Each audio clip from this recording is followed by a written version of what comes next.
Hello and welcome back to our channel. My name is Femke from Femke the Fiction on Instagram and Bookish Buddies over on Twitter. And today I'm here with my favorite books of 2020.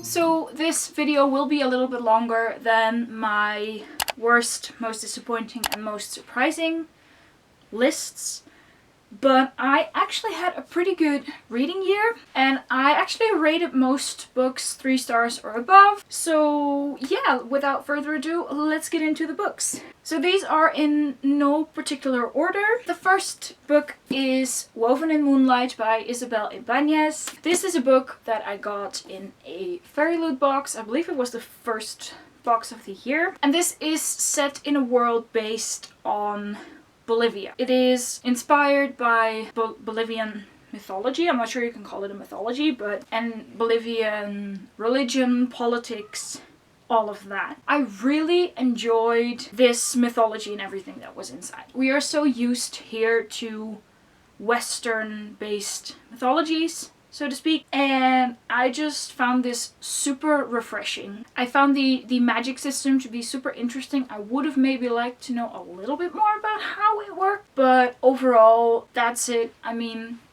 there's going to be a sequel to this, exploring some other parts of the world that were kind of introduced but not really explored in this book, which I'm super excited about. Like, I think my favorite part of this book is the magic and what the magic causes to happen, essentially. I don't want to say too much because obviously spoilers, but I also love that this is like a decoy and all that stuff. I also really liked that there were quite a few, I believe there were Spanish and Quechua sentences, phrases in this book. There's no like glossary for those things in the back, but I don't think it's necessary. Like, there's the context is clear enough. You can extrapolate what the meaning is.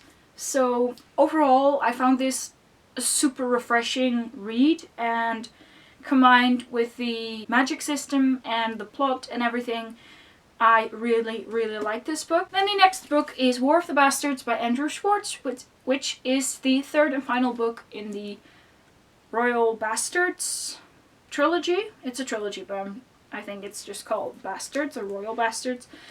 Anyway, like I said, this is the conclusion to the trilogy, and I think this is exactly how conclusion should be written. It's about a war, essentially. It's gritty, people die, which is sad, but also, you know, it's war. I really like the characters. I liked the struggles they were presented with and how they overcame them. I found the world to be super interesting, and I really liked that we got to see more of the, I don't think it's mythology, it's also not religion, but like, yeah, kind of a little bit of both. Essentially the gods that these people believe in. We got to see more about their background, where they came from, that kind of thing.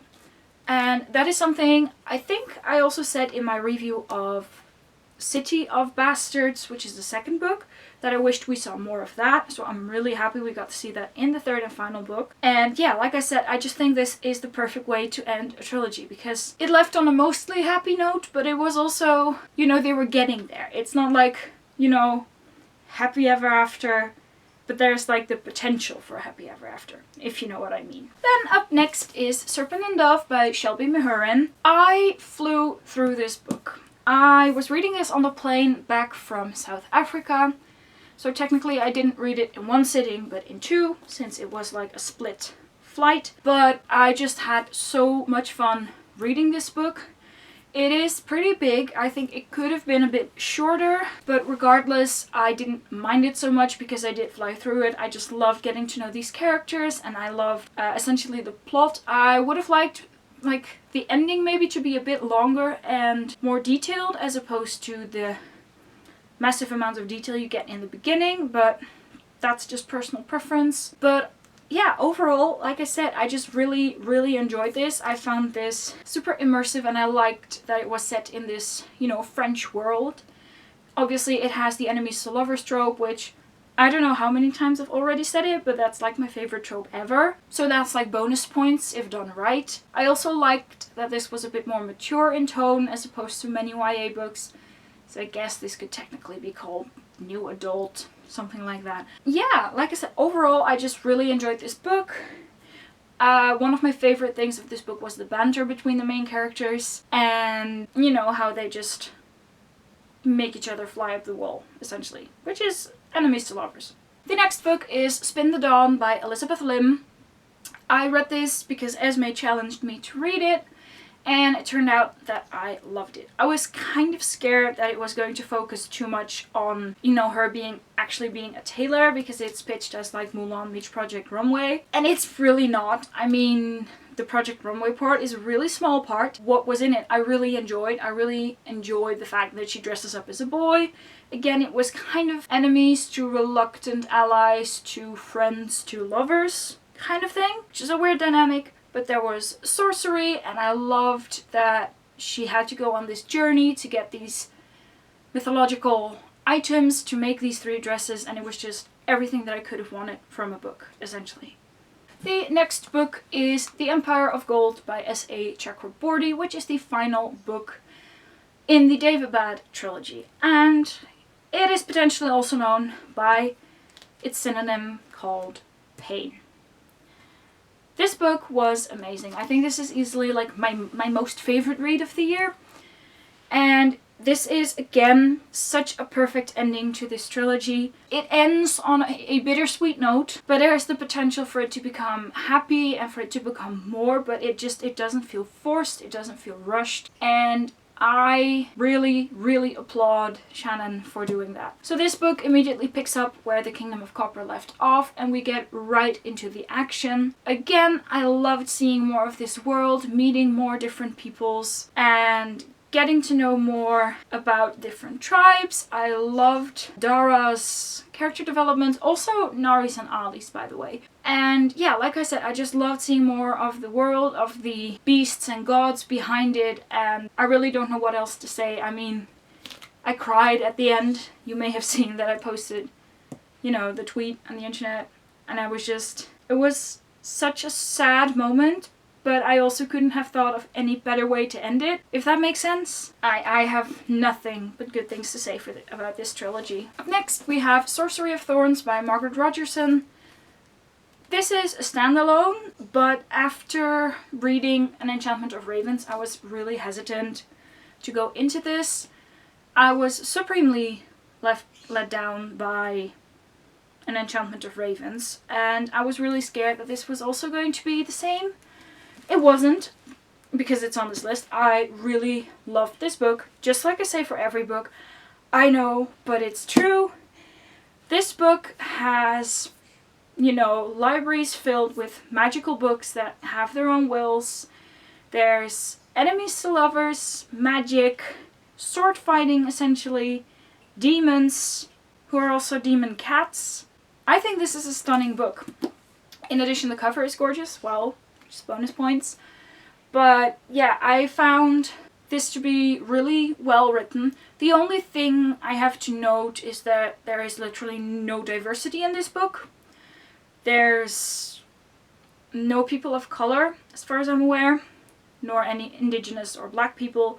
And there's also no diversity with regards to sexuality or gender. It's all pretty straight and white. So I see that might deter people from reading it, but for me personally, I still love this book, even though I can admit that, you know, that may be a problem. Then the second to last book is Ruthless Gods by Emily A. Duncan. This was one of my most anticipated releases of the year, and I am super happy to say that it lived up to my expectations. This book is weird and creepy and gory, and I loved it. I loved every minute of it. It's super strange.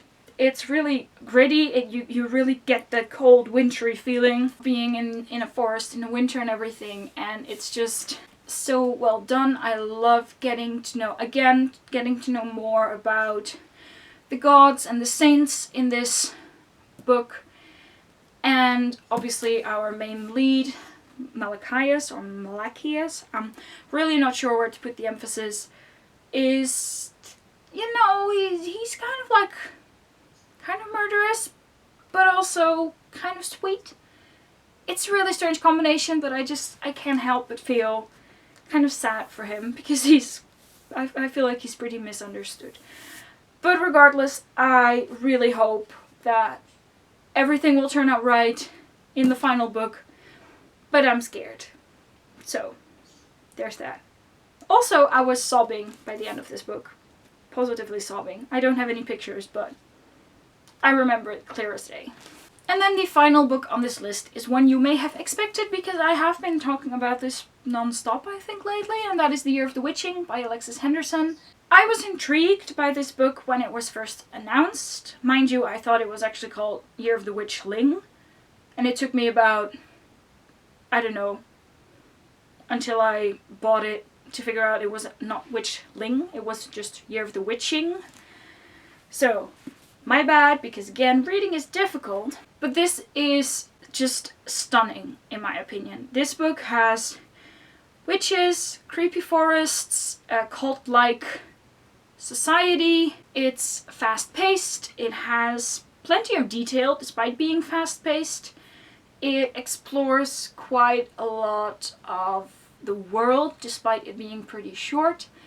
And apparently it's getting a sequel, which is like everything I could possibly want. And again, basically enemies to lovers. Just like a trend here. Those were all of my favorite books of the year, at least I think they were. There may be more, I'm honestly not sure. But anyway, if you've read any of these books as well and liked them, or maybe didn't like them, leave a comment down below. If you liked this video, please consider giving it a thumbs up and hitting the subscribe button. I want to thank you guys so much for watching this video, and I will see you in the next one. Bye!